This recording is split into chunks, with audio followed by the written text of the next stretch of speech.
I said in an earlier video that Gulliver's Travels is both a satire and a utopia, and both are very much in play in the fourth voyage.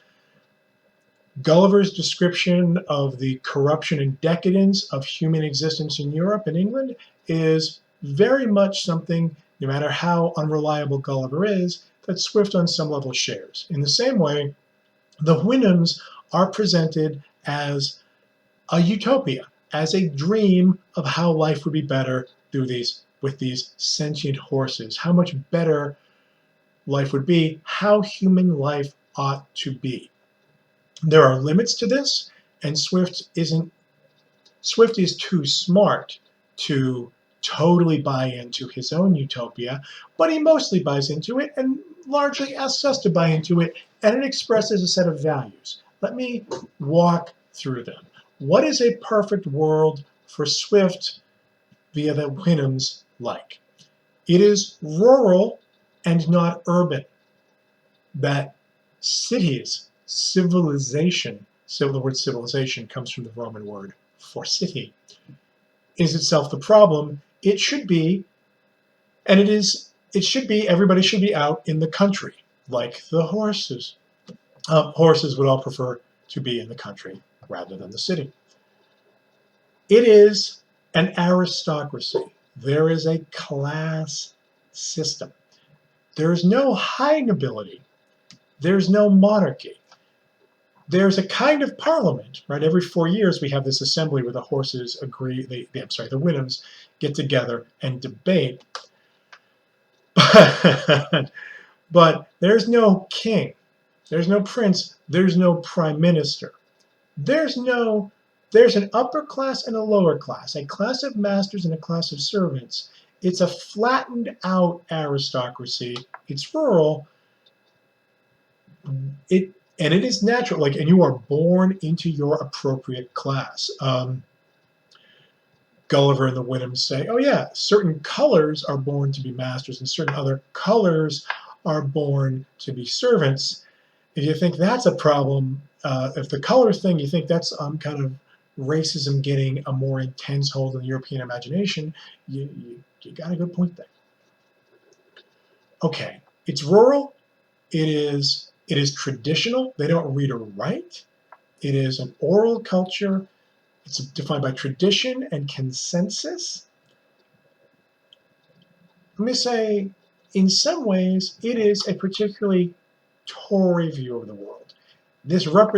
On one level, the Houyhnhnms do represent a class of people in Swift's English society and a class of people today. The rural gentry here are aristocrats, but they're the subclass, they're the minor aristocrats, the nobility are the major aristocrats, but the gentry are a larger class. The association of the English gentry with horses would be intuitive for Swift's readers because those are the horse people. They're the equestrians. They're riding around the country. These are the people who should be running everything out in the country where Jane Austen heroines live. And instead of viewing them as ridiculous, here they're being idealized. The Houyhnhnms, in some way, represent an idealized, conservative, Tory, rural aristocracy. Tradition, nobody's got too much, but they're rich. They don't work. They are landowners. It is agrarian. There's no business, there's no mercantile stuff, there's none of that wiggery, none of those things that Gulliver himself represents. Medicine, international trade, math skills. And there is, okay, then there's a fantasy, okay, so they're a kind of fantasy version of the Tories. England continues to produce literary fantasies about its own idealized rural life. If you want another one, look at the hobbits in the Shire in Tolkien. They're just like out there living a kind of dream life where there's no problem. And actually, the Houyhnhnms and the hobbits also, like, there's a gentry class, they're like the Bagginses, and then there's servants, but it doesn't get much like, there aren't huge differences. There aren't the incredibly poor and the incredibly rich. There are the wealthy and the people who do the wealthy's work for them. Okay, there's also a series of fantasies here about how things would be. The Winhams are governed by what they call reason. And here there's a fantasy that reasonable people can't disagree, that there is one truth, which has not really been the European experience anytime really since the Protestant Reformation, where there's been a lot of intellectual advance, but there's debate and disagreement. Here, the fantasy is that reason will eliminate disagreement, which is, boy, if that happened, well, I work in a university. If the intellectual life ended disagreements, my workplace would probably close down pretty quickly. There's a sense that no one can notice, there's no constraint here, but there's also the sense that everybody will agree and that no one can resist being exhorted. If the Winhams are to exhort each other to do the reasonable thing, the Winham being exhorted, being called upon by the others, has to give in sooner or later, just as Gulliver's master eventually cannot resist the exhortation of his neighbors and has to exile Gulliver. There is, and that would be nice if we could all just, there's a sense that like if we just lived a natural life, everything would be fine. That modernity has created all these problems. There's another video about that. There's no illness till very late in life. People are guided by reason and not passions. Like we will have sex until we have 2 children, one of each gender, and then we will stop having sex unless we lose one, and then we will have sex again to engender another child, or we will borrow one before we're too old. Okay. A real sense, this is a very 18th century sense, that the Romantics will flip on its head, that you should reason should control your passions and you should be a reasonable person. And we can all agree. This doesn't sound like this utopia doesn't sound like a lot of fun to you if it's like just oatmeal and agreement and only having sex to have offspring, so twice in your marriage, in your arranged marriage. If this doesn't sound great to you, yeah, well, maybe because it's not great. There's also the sense that the Winhams can't lie, that there's a language that they say the thing that was up, that they don't have a word for lying. Let me push back on a few things here. The Winhams can't lie, but Gulliver's master does withhold information from him for several days. He doesn't lie, but he omits. He's been told to exile Gulliver, but he doesn't tell Gulliver that. He's not lying. He doesn't say the thing that was not. He just doesn't say the thing that is.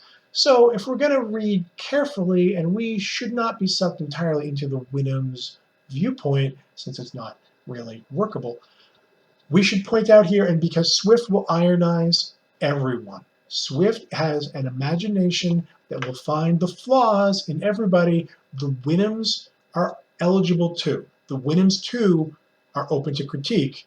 Critique 1, they don't lie, but they don't tell the whole truth. And lying by omission would be, for Swift, very clearly, a lie. Also, if there's no power here, if everybody agrees, what's this exhortation about? Clearly, Gulliver's master is made to do something he doesn't want to do because of peer pressure. That the emphasis on consensus also is constricting and traditional and stultifying. One thing about the Winham's Utopia is there are no advances. There is no novelty. Now, Gulliver and Swift himself doesn't like modernity and novelty. He thinks these new things are ruining everything. Oh no, someone put up a windmill. Oh no, someone invented a new device.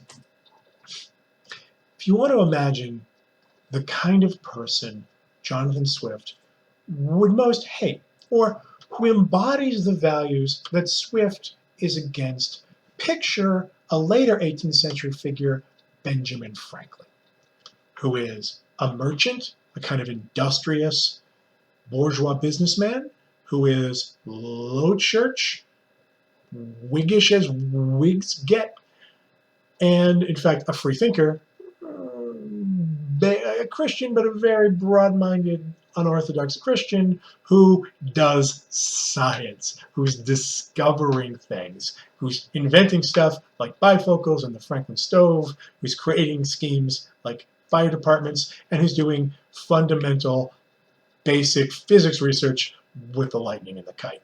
The lightning and the kite is actually groundbreaking physics research of its day. Those are all the values that Gulliver is mocked for.